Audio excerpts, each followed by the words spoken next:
भगवान राम का जन्म कैसे हुआ था? श्री राम, लक्ष्मण, भरत, शत्रुघ्न का जन्म त्रेता युग में सूर्यवंश में राजा इक्ष्वाकु, दिलीप, भगीरथ, रघु और राजा हरिश्चंद्र जैसे प्रतापी राजाओं के बाद राजा दशरथ हुए। राजा दशरथ बड़े ही पराक्रमी और प्रतापी राजा थे। तीनों लोकों में उनकी कीर्ति विद्यमान थी। देवराज इंद्र उनके मित्र थे तथा उन्होंने देव और असुरों के संग्राम में देवराज इंद्र के साथ मिलकर युद्ध किया था। राजा दशरथ का साम्राज्य दिन दुगनी रात चौगुनी उन्नति पर था, लेकिन उन्हें केवल एक ही चिंता सताए जा रही थी कि उनके बाद उनके वंश का क्या होगा। राजा दशरथ की 3 पत्नियां थीं, जिनमें से सबसे बड़ी रानी कौशल्या थी, उनसे छोटी रानी कैकेयी थी तथा सबसे छोटी रानी सुमित्रा थी। 3 पत्नियां होने के बावजूद राजा दशरथ की कोई पुत्र नहीं था जो उनके कुल को आगे बढ़ा सके। इसलिए उन्हें अपने कुल के अंत का डर सताए रहता था। श्री राम जन्म कथा इसी विषय में उन्होंने अपने कुल ऋषि से इस समस्या का समाधान पूछा। उनके कुल ऋषि ने बताया कि उन्हें पुत्र प्राप्त करने के लिए पुत्रेष्टि यज्ञ संपन्न करना होगा, जिसके फल स्वरूप उन्हें पुत्र की प्राप्ति अवश्य होगी।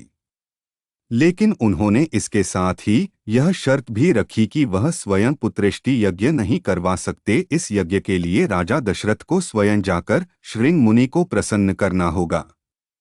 श्रृंग मुनि अथर्ववेद के पूर्ण ज्ञाता है तथा वह पुत्र कामेष्टि यज्ञ के विशेषज्ञ है।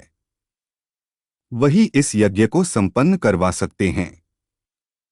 राजा दशरथ पैदल वन में श्रृंग मुनि के पास जाते हैं तथा उनसे आग्रह करते हैं कि संतान सुख के लिए व्याकुल हैं। कृपया करके मेरी समस्या का समाधान कीजिए। राजा दशरथ की सादगी तथा विनम्र आदर भाव के कारण श्रृंग मुनि प्रसन्न हुए और उन्होंने दशरथ का वचन दिया कि वह उनका पुत्र कामेष्टि यज्ञ करवाएंगे।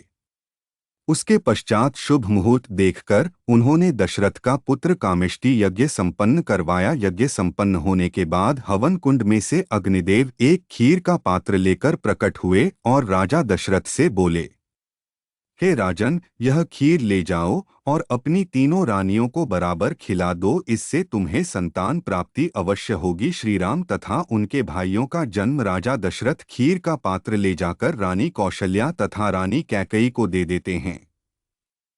रानी कौशल्या तथा रानी कैकेयी अपने अपने पात्र में से एक एक निवाला सबसे छोटी रानी सुमित्रा को खिला देते हैं, जिसके प्रभाव से कुछ समय बाद राजा दशरथ के घर में एक साथ 4 पुत्रों का जन्म होता है।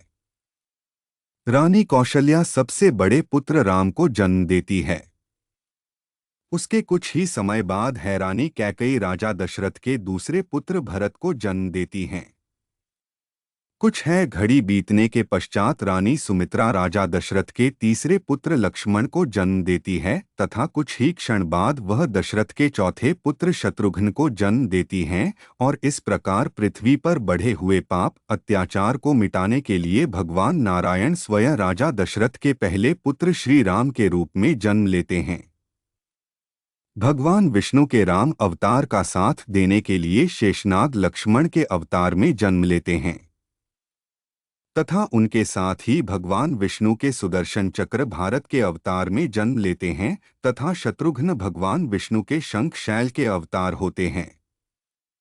श्री राम, लक्ष्मण, भरत और शत्रुघ्न को 4 पुरुषार्थ का रूप माना गया है, जिसमें श्री राम धर्म का रूप होते हैं तथा भारत मोक्ष का रूप होते हैं। उसके साथ ही लक्ष्मण जी को काम का प्रतीक माना गया है तथा शत्रुघ्न जी को धन का रूप माना गया है।